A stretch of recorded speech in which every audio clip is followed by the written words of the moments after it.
আসসালামু আলাইকুম, সবার স্বাগত মিঞ্জুরি চ্যানেলে। আজকে আমি আপনাদের সঙ্গে শেয়ার করব রেস্টুরেন্ট এবং ধাবাতে যে এগ কারি আমাদের খুব ভীষণভাবে পছন্দ, সেই এগ কারির রেসিপি। এতটাই এই রেসিপিটা সহজ, আপনারা বাড়িতে এত সহজেই বানিয়ে নিতে পারেন। এই রেসিপিটা না দেখলে আপনারা একদমই বুঝবেন না, তাই রেসিপিটা অবশ্যই শেষ পর্যন্ত দেখবেন। আমাদের বাড়িতে দেখা উপকরণ দিয়ে রেস্টুরেন্ট এবং ধাবার মতো যে এগ কারি বাজে সেটাই বানিয়ে দেখাবো। চলুন তাহলে শুরু করছি। প্রথমে আমি 4টা ডিম সেদ্ধ করতে দিয়েছি, আপনাদের পরিমাণ অনুযায়ী নিয়ে নেবেন। এবার ডিমটা আমি খোসা ছাড়িয়ে নেব। এখানে একটা টিপস আপনাদের বলে দিই, ডিম সেদ্ধ করার সময় আপনারা সেদ্ধর সময় ডিমের ওপর থেকে একটু করে লবণ দিয়ে দেবেন, তাহলে কী হবে, সেদ্ধর পরে খুব সহজে আপনারা খোসা ছাড়িয়ে নিতে পারেন।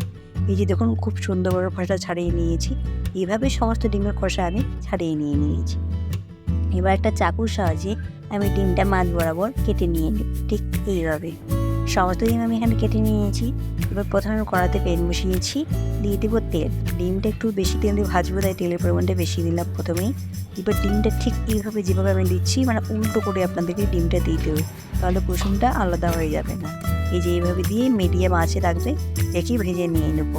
এর উপর থেকে দিয়ে দেবো কাশ্মীরি লাল লঙ্কা গুঁড়ো, দিয়ে দেবো একটু হলুদ গুঁড়ো, আর দিয়ে দেবো খুবই সামান্য পরিমাণের লবণ, দিয়ে এটা ভেজে নিয়ে নেবো। খুব বেশি ডিপ ফ্রাই করার প্রয়োজন নেই, জাস্ট হালকা করে একদম পুরো 50% ভাজলেই হয়ে যাবে। একদিক হয়ে গেলে আমি উল্টে দিয়ে ভেজে নিয়ে নেবো। কিছুক্ষণের মধ্যে তখন কুসুম কীভাবে ছাড়তে শুরু করে তেলের মধ্যে, চারিদিকে ফেনা শুরু করে দিয়েছি। কোনো টেনশন নেই, এটা খুব সহজেই ফেনাটা কিছুক্ষণের মধ্যেই গলে যাবে। এই যে ডিমটা ভেজে নিয়েছি, এবার ডিমটা তুলে নিলাম কড়া থেকে। এবার তেলের পরিমাণটা আমি কমিয়ে দিয়েছি, খুবই সামান্য তেল নিয়েছি। ওই তেলে দিয়ে দিলাম জিরে এবং ছোটো এলাচ, একটা দারচিনি। এবার দিয়ে দিব একটা পিহি করে কোচানো বড় দেখে পেঁয়াজটার পরিমাণটা যদি বড় হয় একটাই দিবেন, ছোটো হলে দুটো দিয়ে দেবেন। একদম মিহি করে কুচিয়ে নিয়েছি।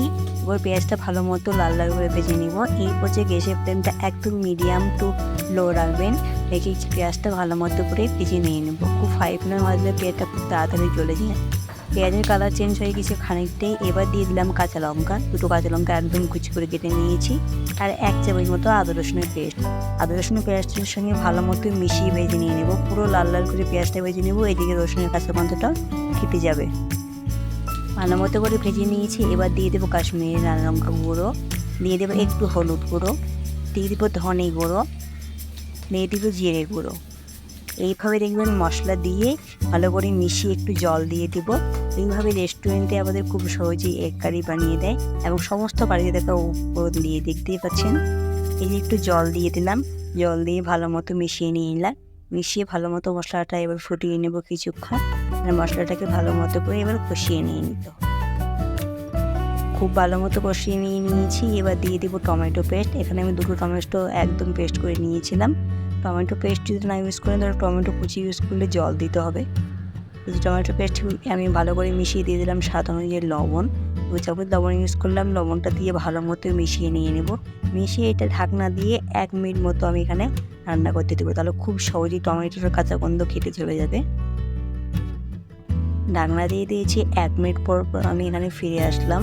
এই যে দেখতেই পাচ্ছেন, খুব ভালো মতো করে আমার মশলা কষানো হয়ে গেছে এবং তেল ছাড়তে শুরু করেছে। জলটা পুরো শুকিয়ে গেছে, তেল ছাড়তে শুরু করে দিয়েছে।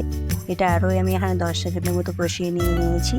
এবার দিয়ে দিলাম জল গ্রেভির জন্য। জলের পরিমাণটা এই পর্যায়ে একটু বেশি দিতে হবে। আমি এখানে 2 বাটি জল দিয়ে দিলাম। জল দিয়ে এবার ডিমগুলো উপর থেকে এইভাবে একে করে দিয়ে দেব।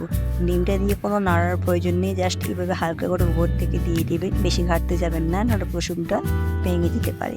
এই যে ডিমটা দিয়ে এবার গ্যাসের ফ্লেমটা হাই রেখে এটাকে ভালো মতো জলের সঙ্গে গ্রেভিটা ফুটিয়ে নিতে হবে। এইভাবেই 1 থেকে 1.5 মিনিট মতো আমি ভালো মতো ফুটিয়ে রান্না করে নিয়ে নিব।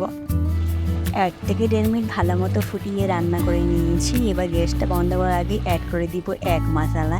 এই এক মশলা অ্যাড করার পরেই রেস্টুরেন্ট বা ধাবার যে ফ্লেভারটা আসে, সেই ফ্লেভারটা আসবে। এটা আপনারা দোকানে খুব সহজেই পেয়ে যাবেন। এই যে আমি নামিয়ে নিয়েছি, আমাদের এগ কারি রেডি। এবার ভাত বা রুটি পরোটা যার সঙ্গে সার্ভ করি না কেন, খুব নিমেষে গায়েব হয়ে যাবে। রেসিপিটা অবশ্যই বাড়িতে একবার ট্রাই করে দেখবেন এবং আমাকে কমেন্ট করে জানাতে একদমই ভুলবেন না। ভিডিওটি ভালো লাগলে লাইক, কমেন্ট, শেয়ার করবেন। চ্যানেলটি সাবস্ক্রাইব করতে একদমই ভুলবেন না। ফেসবুক থেকে দেখে থাকলে ফলো করে দিয়ে দিবেন। আজকের কথা এখানেই, দেখা হবে নতুন একটি ভিডিওতে। ভালো থাকবেন, সুস্থ থাকবেন।